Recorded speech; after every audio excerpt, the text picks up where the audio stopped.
جب انسان کثرت کے ساتھ ذکر کرتا ہے تو اس کی آنکھوں میں حیا پیدا ہو جاتا ہے۔ جو بندہ بھی کثرت کے ساتھ ذکر کرے گا آپ دیکھ لیجئے اس کی آنکھوں میں حیا ہوگا، وہ حیا والا ہوگا۔ آپ دیکھیں نبی علیہ الصلوۃ والسلام کی زندگی کو پڑھیں، صحابہ کرام اما عائشہ رضی اللہ تعالی عنہا فرماتی ہیں کہ نبی علیہ الصلوۃ والسلام کے اندر اتنا حیا تھا جتنا ایک کنواری لڑکی کے اندر ہوتا ہے۔ یہ وجہ تھی کہ نبی علیہ الصلوۃ والسلام ہر وقت یاد الہی میں رہتے تھے، جس کی وجہ سے ہر وقت ان کی آنکھوں میں حیا ہوتا تھا۔ صحابہ کرام کی زندگی کو دیکھیں، صحابہ کرام بھی حیا والے تھے۔ حضرت عثمان غنی رضی اللہ تعالیٰ عنہ کے بارے میں آتا ہے اتنا حیا تھا کہ اللہ رب العزت کے فرشتے بھی حیا کیا کرتے تھے۔ تو جو بندہ بھی کثرت کے ساتھ ذکر کرے گا اس کی آنکھوں میں حیا پیدا ہو جائے گا، اور جو بندہ کثرت کے ساتھ ذکر نہیں کرے گا، سرے سے ذکر نہیں کرے گا، اس کی آنکھیں بے حیا بن جائیں گی۔ اور حدیث مبارکہ ہے اذا فاتک الحیا ففعل ما شئت، جب تمہارے اندر سے حیا نکل جائے گا پھر تم چاہے جو مرضی کرو۔ آج ہم بے حیا کیوں بن چکے ہیں؟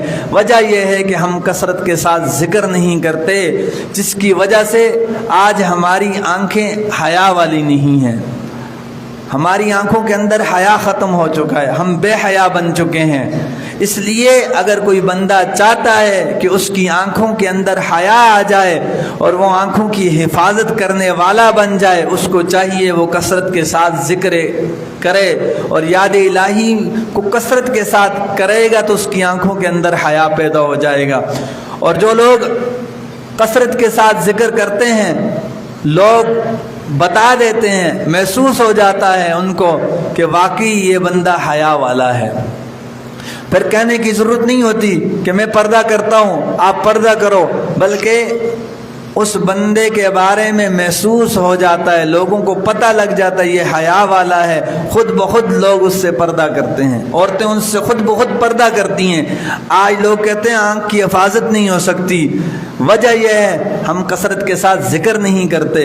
اگر کثرت کے ساتھ ذکر کریں، ہر وقت یاد الہی میں محو رہیں، تو پھر ہماری آنکھوں کے اندر حیا پیدا ہو جائے گا، اور ہماری جو آج ہم بد نظری کا شکار ہیں، یہ بد نظری سے ہم بچ جائیں گے۔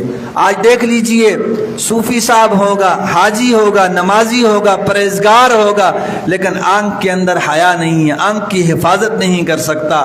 کئی لوگ بتاتے ہیں ہم سے آنکھوں کی حفاظت نہیں ہوتی، وجہ یہ ہوتی ہے کثرت کے ساتھ ذکر نہیں کرتے۔ جب انسان کثرت کے ساتھ ذکر کرے گا اللہ رب العزت اس کی آنکھوں کے اندر حیا پیدا کر دیں گے۔ اور فرمایا الحیاء شعبۃ من